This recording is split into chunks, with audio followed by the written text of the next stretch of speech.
Now, you might think it didn't take very long to work out if something was fair or unfair, especially perhaps for the Office of Fair Trading. But for nearly 2.5 years, the OFT has been puzzling over the fairness of fees charged to leaseholders when they sell or rent a retirement home. The fee is typically a percentage of the value of the dwelling, but can amount to thousands of pounds. Campaigners call them a fine on selling or renting the property. We highlighted these problems on Moneybox when the OFT began its inquiries in 2009, but judging from emails and the claims of campaigners, the problem's as bad as ever.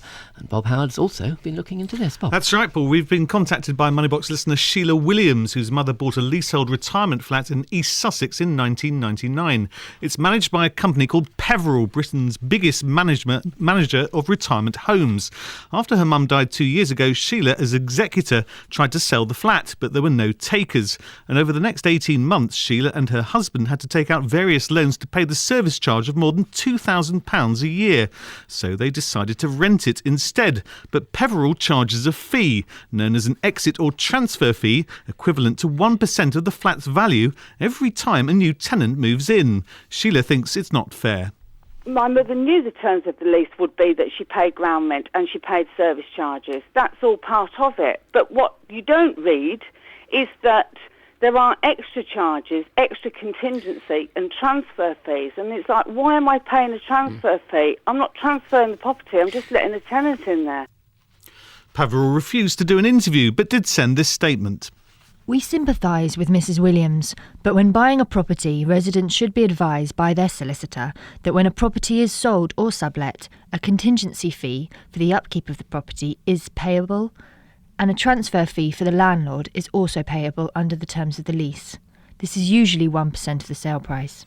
Sheila's story is a familiar one to Melissa Briggs, who set up the campaign against retirement leasehold exploitation after her own experience.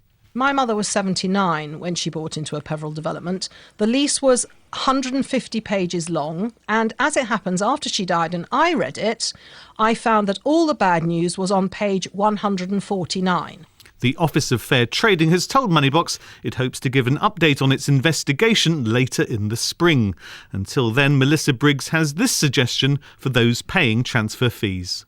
My advice, if you do get charged it, is to pay it, because you have to, but when you pay it, you provide a legal letter provided by your solicitor that says very clearly, I have paid these fees under duress and I reserve the right to reclaim the money should the OFT investigation into unfair terms within the lease finds that exit fees are indeed unfair.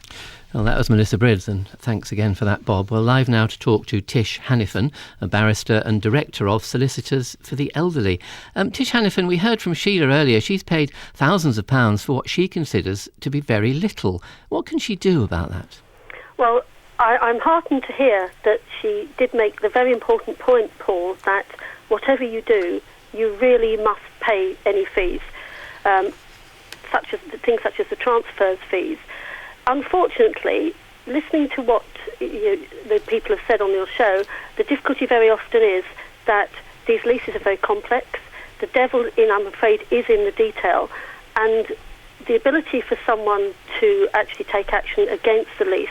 Yes, there are rights you have in law, but they're expensive, they're costly. The Office of Fair Trading's review really couldn't come soon enough.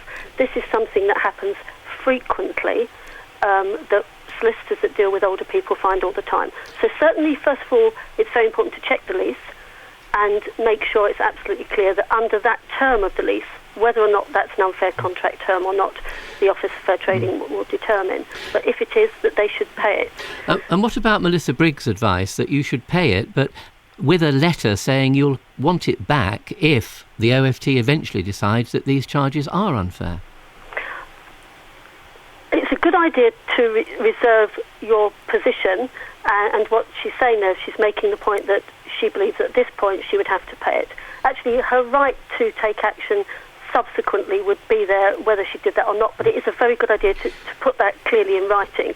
It's always a good idea to put your concerns in writing. And is there any way you could not pay it pending the OFT decision if you put it in a separate account and say, well, I'll let you have this money, but not until the OFT's told me that it's fair?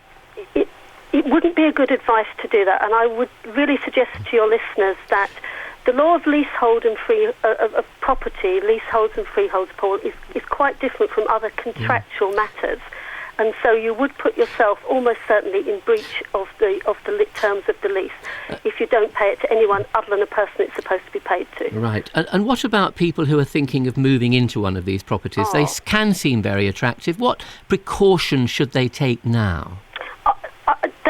That I think there's a little bit more positive things you can say. The difficulty is that people are already in these leasehold situations, are in a position where they are bound by the terms of the lease, and it's quite difficult to extricate yourself from that.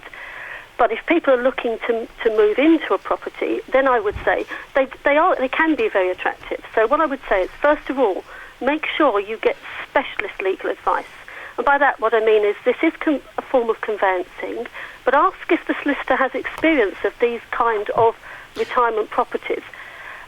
And the other thing from that is, briefly, perhaps you just make sure that you get lifestyle-related advice. And by that, what I mean is not just a description of the legal terms, but what if my circumstances change? Right. What if I need to go into a care home? Tish Hanifan of Solicitors for the Elderly. Good advice there, thanks.